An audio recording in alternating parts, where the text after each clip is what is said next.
Hello, everyone. My name is Alex Tremble, and this is the Executive Pill Podcast. You know, this show, along with all of our speaking, coaching, consulting services, everything is laser focused on helping organizations prepare high performing leaders from all backgrounds to successfully transition to and excel in VP and senior VP executive level positions. And if you and your organization are serious about developing a diverse and highly effective executive leadership team, then you are in the right place. And two, we encourage you to come visit us at gpsleadership.org or reach out to our team@gpsleadership.org so we can discuss how we can work together to help you and your organization reach its DEI and leadership development goals. Now, the Executive Appeal is now one of the top 5% most popular shows in the world. Booyah. Mic drop. And this didn't happen by accident. It was you who made this happen, and it will be you who determines the continued success of this show. So please, if you enjoy this content, if you're learning, if you're growing, if you want this learning, growing train to keep on track and keep moving, we ask you to do us a favor. Please click that like button and please subscribe if you haven't subscribed already. Make sure you leave a comment, share your questions in the comment section so we can respond and engage in some really great, meaningful conversation with all of you. And as always, be sure to share this with at least one or two of your friends or colleagues today. Finally, we are so excited. I am so excited to announce that my new book, Relationships That Work: 4 Simple Steps to Building Intentional Connections in Business and in Life, is now available for purchase on Amazon.com. This is so cool. Look, if you're an ambitious leader who aspires to rise to the most senior level executive positions within your industry, this book will provide you with the step-by-step process of making your career dreams a reality. Seriously, if you're tired and frustrated because you're doing everything you possibly can to gain influence and get your next promotion, but you're not receiving the results you're looking for, you really need to read this book. So look, click on the link in the description below to purchase your copy of Reaching Senior Leadership. Sorry, Relationships That Work. That was my other book. Relationships That Work: 4 Simple Steps for Building Intentional Connections in Business and Life. And with no further ado, let me say, today is a good day. Well, today we have the awesome, the phenomenal, the always energized, the rock star, Miss Ebony Young with us. See, Ebony Young serves as the Deputy Queens Borough President in the great state of New York. She has spent over 20 years in the nonprofit sector as an executive leader at institutions such as the Long Island City YMCA, yes, the TF Cornerstone, the Black Entrepreneur Initiative, and the Ladies of Hope Ministries. She has been charged with leading, organizing, facilitating, and operating nonprofit organizations at the highest efficiency levels, and specifically in the areas of youth development, healthy living, and social justice reform. Look, finally, it doesn't stop there. It never stops there because the guests we have on are so freaking awesome. She not only spent so much time in the political arena, in the nonprofit arena, but she's also spent time in the private sector as a vice president of corporate social responsibility. How are you doing today, madam? I am absolutely phenomenal. I'm more phenomenal, Alex, because I'm here with you today and all of your guests. I'm excited to explore and have this great conversation we're going to have. Look, I'll say you got my vote. Last time you and I were together, we were both speaking at this leadership conference and on Microsoft's campus. And I'll tell you, everyone, I love Ebony. The energy you bring to the table, the energy you bring to a room, period, is off the chart. And I love the examples and leadership examples you share. And I want to start us off with asking you a question. Look, you were raised by a preacher and a teacher. Yeah. See, you're raised by a preacher and a teacher, and maybe that's why you got this rhyming thing going well with you. Because I was listening as I was doing some research on you and your background. There was a conversation where there are people you're talking about, like hurt people, and you brought up healed people, heal people. I'm not sure if you remember that conversation, but do you remember that phrase? And what does that phrase mean to you? Healed people heal people. Yeah. So, what I love about healing is that it's a process that we all get to, right? We're not born completely healed because all of us are born in environments that are imperfect, right? And so whether that's our home life or our work experiences or experiences that have altered our uh, the way that we see life or the way that we look at life, can distort our path sometimes. And so until we get to a place where we come to peace with imperfection, and with that peace and imperfection, knowing that we still can be whole is the reason for the foundation of healing, right? And so I know I can still be whole on this foundational level, even though I'm imperfect. And Yeah. once I get to a place where I've realized that, I've allowed that to sit within me and okay with my imperfections, then I can be more apt to saying, I know who I am. I know why I'm here. Yeah. I know where I want to be. And now I can open myself up to help others. Until we get to that place or that point, I don't think we're really, really ready, because ego typically sits in that space of know it all, right? Yeah. Yeah. Or perfection. So when I hear healed people, heal people, I think of imperfect people realizing who they are, where they're grounded, and being open enough to explore those imperfections and then share those Yeah. and help others. I love you again. I love your answers. So I thought that meant the way I interpreted it was so powerful for me, because I'm consistently telling people, like, the reality is that everyone has an advantage. There's an advantage to being everyone. Now, again, this gets people get upset with me, and I realize this. I don't want to trigger nobody, but I'm gonna be real right now. There is an Yes. advantage to being a guy. There's an advantage to be a woman. There's an advantage to being tall. There's an advantage to being short. Like there, everyone has an area where who they are positions them in a better, even a slightly better situation than someone else. Everyone, your skin color, your religion, your whatever it is, everyone has something like that.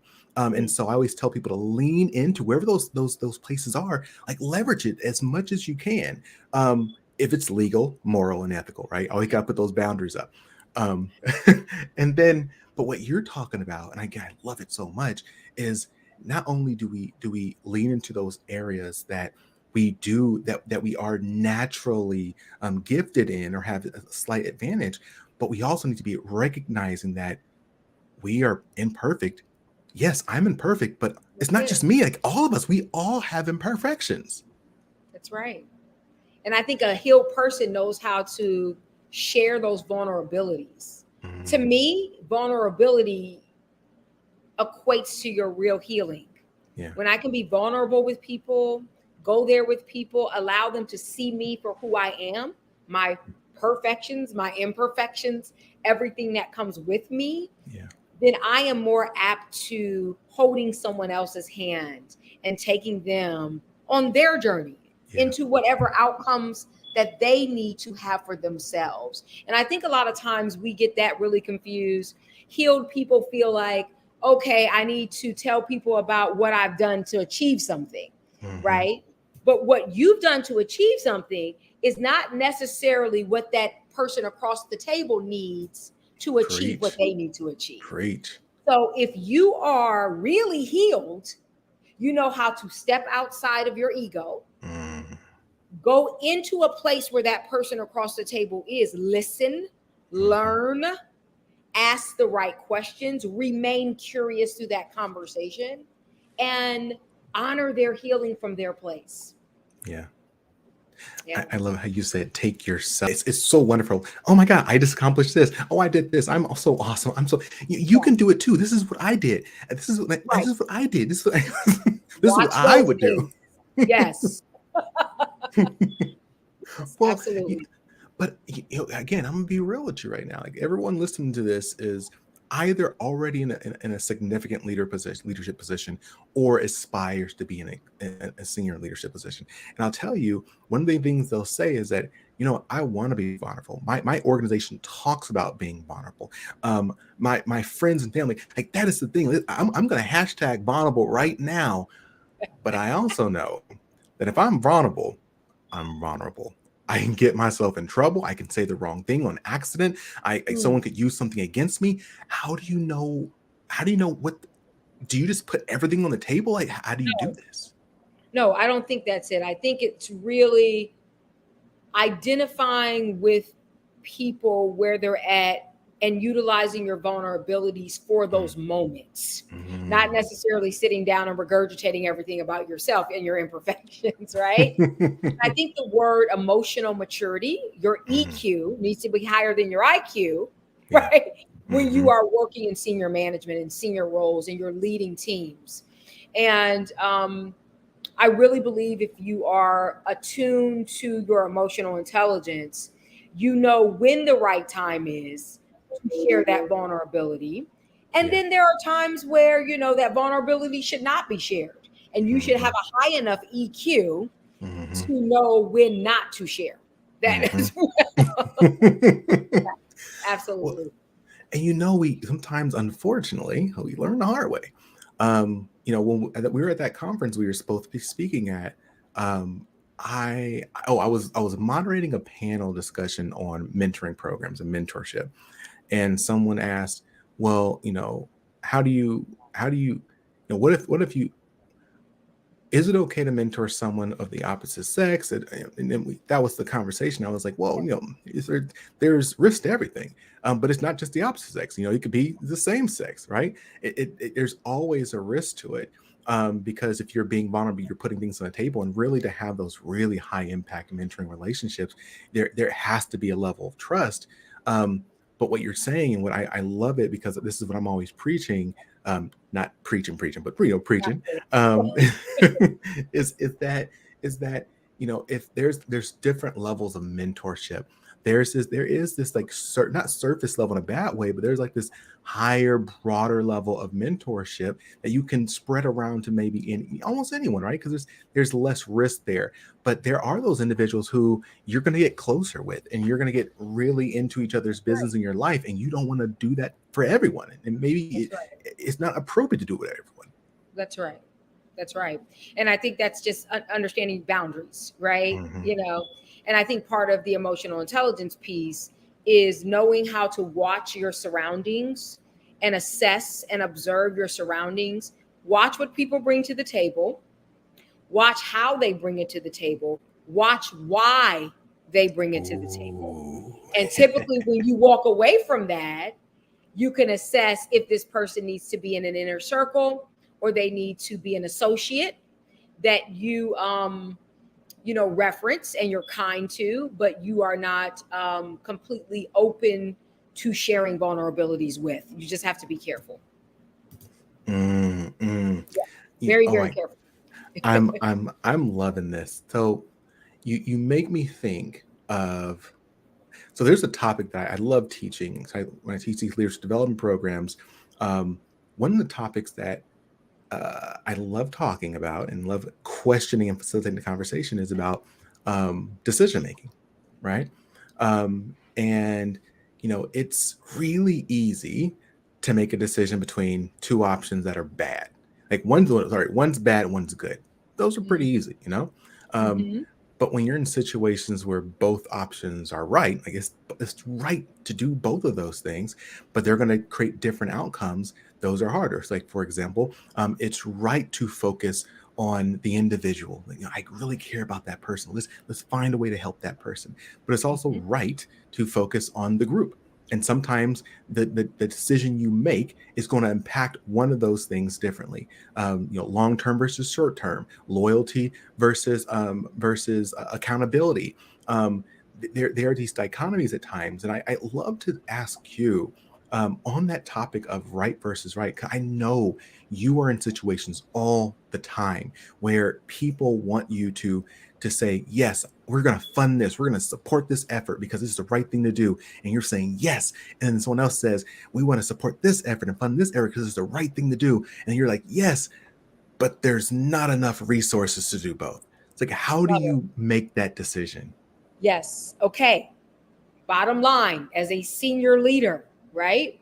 If there are two decisions and both one is right and the other is right, I would suggest you go back to the objective, which is your resource, which is your data. Mm, What is the data telling you that needs to be priority at this time? yeah. And so what happens is when you make that decision is then based on an objective decision versus personal, personalities, emotional, any other type of emotional state that you're in that could divide the congregation. Yeah, Right? yeah, So you're going to yeah. allow your data to lead that. And I Yeah. think people really do respect when you can come to the table with substantive information around why you chose one decision over the other, right? Data says priority is, I think X may need to go first because of X. Second in the fold is X because of X. And people are like, wow, she did her research. Yeah, yeah. Do Yeah. you find, again, feel free to not answer this question, but how often do you feel like people get it, like what you say? Because that sounds really good. Like, hey, they did the right thing. Okay, makes sense. But in my experience, not as many people are willing to to just say, oh, you know what, that's right, that's the right data. Like a lot of people, again, the leaders I coach and work with, they have individuals who, this is no knock. It's just in their mind, this is the right decision. If you didn't make that decision, then you made the wrong decision for the wrong reason. I don't care what you're going to share with me because you probably skewed the data. So, like, Yep. And sometimes you have to walk away with, everyone's just not going to like that decision. Right. And I've got to make a decision because I am a yeah, leader. yeah, Now, another thing I think we have to be mindful of is coming into a meeting like that or realizing that you have two obstacles that you have to face. What's your relationship capital like? Your yeah. social capital.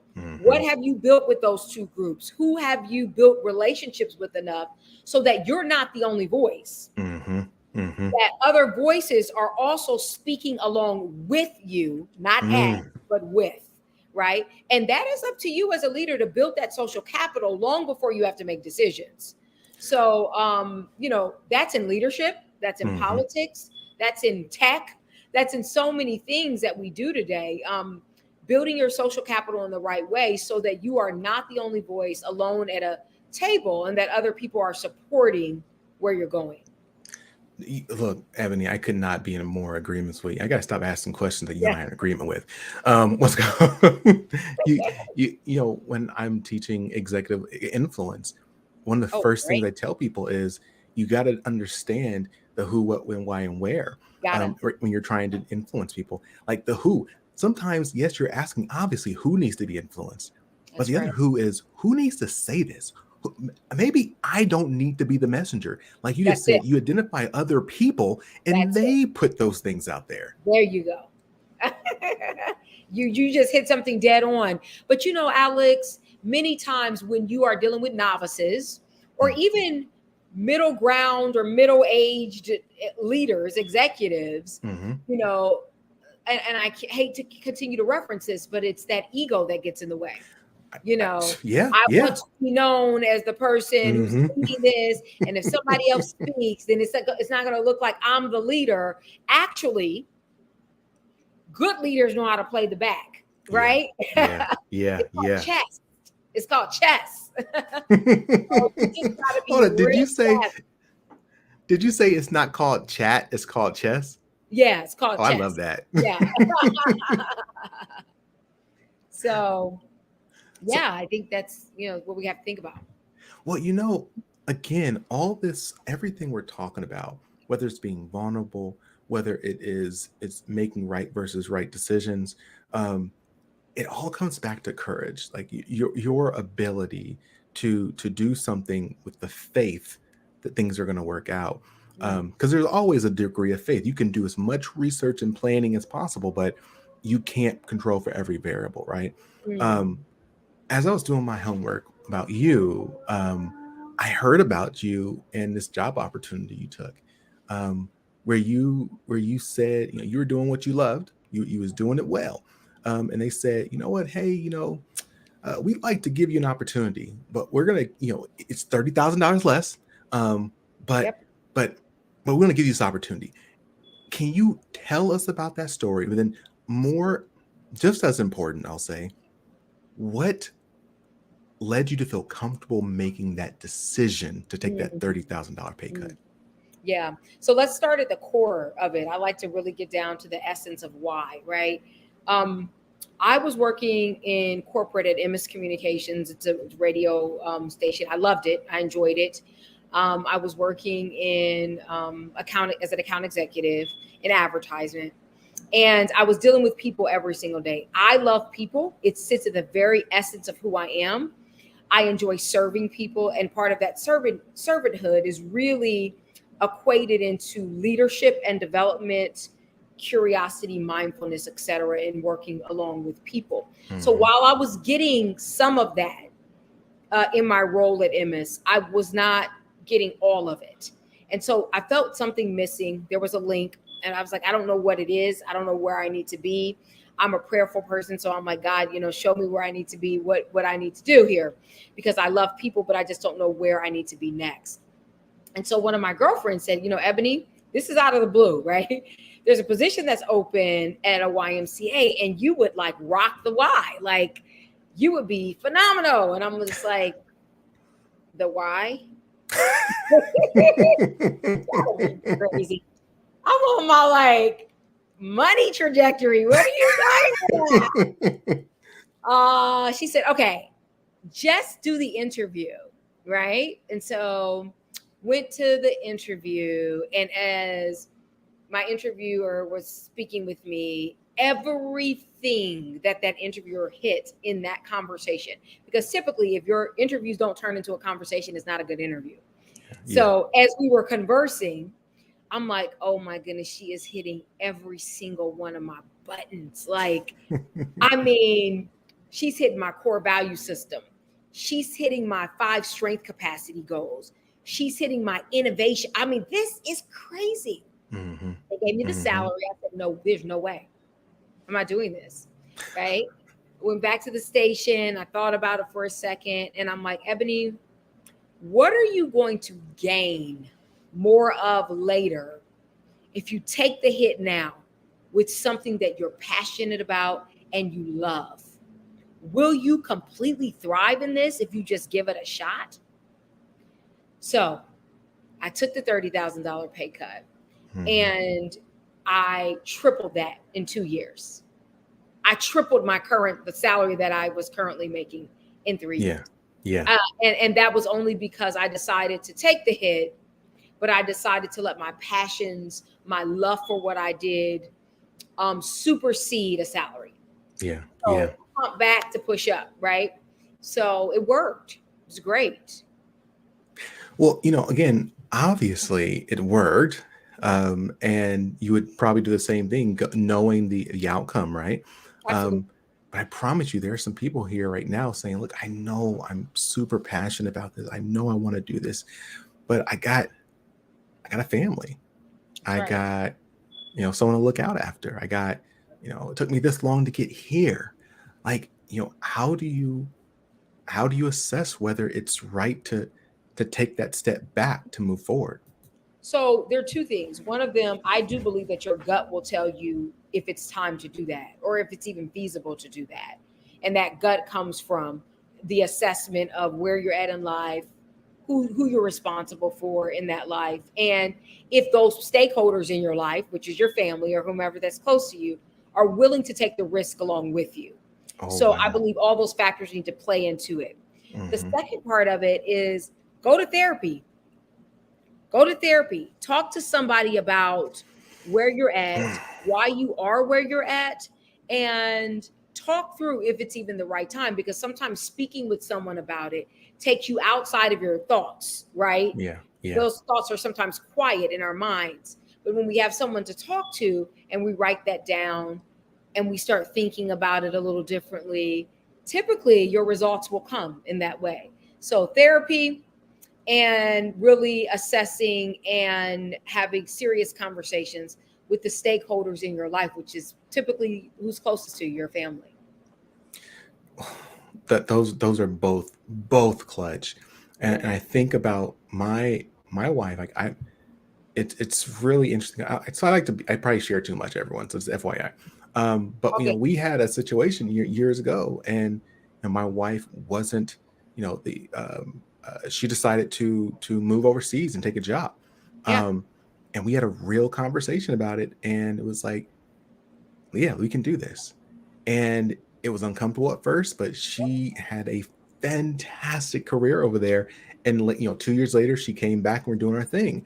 I decided to, everyone probably knows I served as chief culture officers, chief, you know, all the chief of staff, things like that. And I finally decided to step away from those jobs and do my leadership company full time, doing training, culture evaluation, identifying core values, and so on and so forth. Um, and my wife was right there with me. And it was so cool to know that both of us were there to support each other as we're embarking on different, what they call different phases of our Yes. life, you know? Yes. And at times those phases, right, lead us to the ultimate destination. So the sacrifice that we have to make during Mm, those times, your wife walked away from this, right?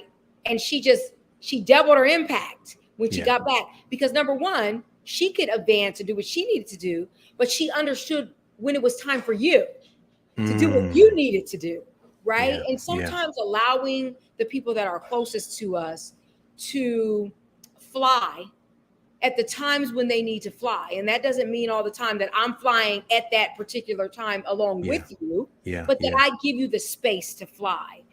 Um, is to our whole advantage later. Yeah. So, I mean, there are things that you just have to think about and understand the sacrifices that come with it, but understand the gains that can also come with the experience that people are bringing back to the table with. I want to throw one more question there before I know we have to start wrapping up soon, but Yeah. um, do please, everyone, I think this is where a lot of people miscalculate. I think all of us are relatively good at assessing a situation, relatively good. We all know that person who's like, how did you do that? But most of us are relatively good at assessing the situation. However, there's a major flaw that most people have. We are really good at thinking about what is the worst that could happen. We're really, really, really good at that. Like we're gonna think of everyone. Oh my God, this is gonna happen. What if this happened? But what if the best happened? Like what if those skills you gain took you off? You're moving from 100 to 200 or 100 to 400 or 60 to 100. What if you just make these leaps and bounds because of the move you make? So you can't only focus on the worst that could happen, but what are these opportunities, and have faith and trust in yourself that you can navigate those waters. Again, I talk about this stuff in the book, relationships that work, but this is important. Powerful. I think you just said something, Alex. Going in with a growth mindset, with a positive Mm, mindset, mm, even when there are opportunities for severe negativity, mhm, mhm, right? mhm, Going mhm. in saying, now, if I'm going to use this as a growth opportunity, maybe even those negative thoughts are open doors for the positive, Yeah, right? So yeah, for every negative thing that I'm about to think or say or do, whip that complaint into a growth mindset. And I think that's when and how we can just rebound off of the negativity, because I'll tell you what, that negativity will have you spiraling completely, not just down, but mm, out. mm. Out. You won't do anything. Oh yeah. Won't do anything. And so, sometimes the negative thought is just not what it is. Now, there are some people that are prone to negativity or prone to, thinking of the cons and things, right? Put yourself around people that are the opposite. Yes. So Yes, absolutely. so you can think differently. Absolutely. And, Yeah. and it sucks, I mean, because especially if you've come from a place where you weren't born with X, Y, and Z. Like Yes. you didn't start at the top, right? And you're coming from a place where yes, you're super humble, but you had to work so hard to get to where you are, and you feel a type of way because you're like, oh, I don't want to distance myself from those people, whoever those people may be. But I mean, you Mhm. really, for yourself, you need to understand, again, it's not about financial means. It's not about all those things. It's are those people dragging you down emotionally That's and it. your energy, That's it. and saying, oh, well, you can't do that. Oh, we don't do those things. You got to cut that string. There you go. You just hit it. I mean, really, if 80% of people in your life are doing that, right? They're Mm, always cons to mm. everything, right? 9 times out of 10, you're going to walk away with that. So you need 80% of people who are doing the opposite. And then the 20%, you can just kind of dust your shoulder off and keep. You feeling like a going, but Yes, dust your shoulder off. Yeah. I want to throw one more thing at you. Then I want to open the floor Yes. again. All of this that you've been talking about reminds me of an episode I just did with uh, Simia, who she's director of people operations for S&P Global's Pakistan branch, Okay. and in that interview, she one thing she talked about, because she in the country she lives in, Pakistan, there's still a patriarchy, and Yep. women Yep. are not at the same level as men. Yep. Um, but obviously they are, but they're not, right? Because of the Mhm. legal and the system, the culture. And Yep. one thing she talked about was just how important it was to realize, yes, the world is unfair, and so what? I'm still gonna win. And she she has so many accolades because she said, and what? I'm still about to win. I'd love to hear your reaction, because I love your story. I love everything you bring to the table. I'd love to hear your reaction to that. Yes. Jay-Z has a quote in I Got the Keys. People always asking me the key. He says, till you own your own, you can't be free.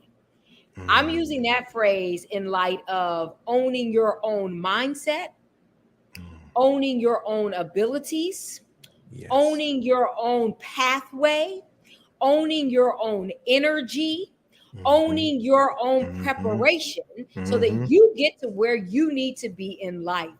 Until you own your own, you can't be free. And so I don't care if you live in Budapest, Iran, Pakistan, it doesn't matter. At the other end of the North Pole, if your mindset is a growth mindset and you've decided to own every emotion, every pathway, every open opportunity, there is absolutely no one, nothing, anywhere that could stand in your way. So let's take that with us. Jay-Z, brilliant, right? Till I own my own, I can't be free. I can't. You know what? Look, I know you're supposed to go meet with Bloomberg or something like that, but so I know we got to Yeah. wrap up. But would you just mind sharing any final thoughts, anything you have to share with our audience before we wrap up? Yeah. Know thyself. Know thyself. It sits at the root of this entire conversation. If I know who I am, if I know whose I am, if I know where I need to be, meaning need to, sometimes there are places we want to be, but don't need to, know where I need to be, Mm, paths open up for me. They open up for me, but I have to know myself and know myself enough to understand the positives, the negatives, the insecurities, the securities, all of the things that come with knowing yourself, the perfections, the imperfections. I encourage people to have consistent therapy, right? Have a therapist nearby, understand yourself, because the more you get to know who you are, the better you are for this world. tidbits. Tidbits. Look, everyone.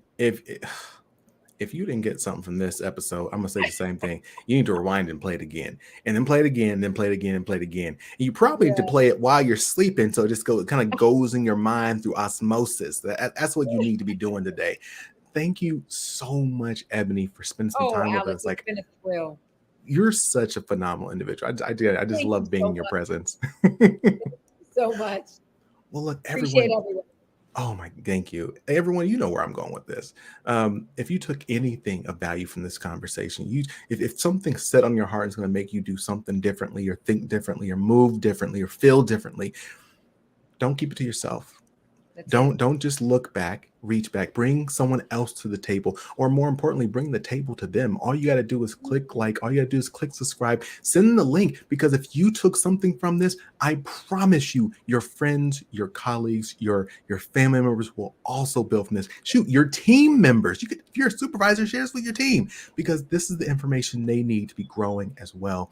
And as we wrap up, again, I want to encourage everyone, look, check out Relationships That Work on Amazon. I'm telling you, it's a phenomenal book. You will definitely be challenged. I'm gonna challenge you, but I promise you, if you're interested in reaching those next levels, this is the book you need to read. Relationships That Work. As always, everyone, I encourage you to stay strong, stay positive, and definitely stay moving. See ya. Peace. Thanks for listening to The Executive Appeal with Alex Tremble. I invite you to follow The Executive Appeal wherever you listen to podcasts. Follow me, your host, Alex Tremble, across all socials or via email for exclusive webinars, courses, and in speaking engagements on continued topics of executive leadership. So until next time, stay strong, stay positive, and definitely stay moving.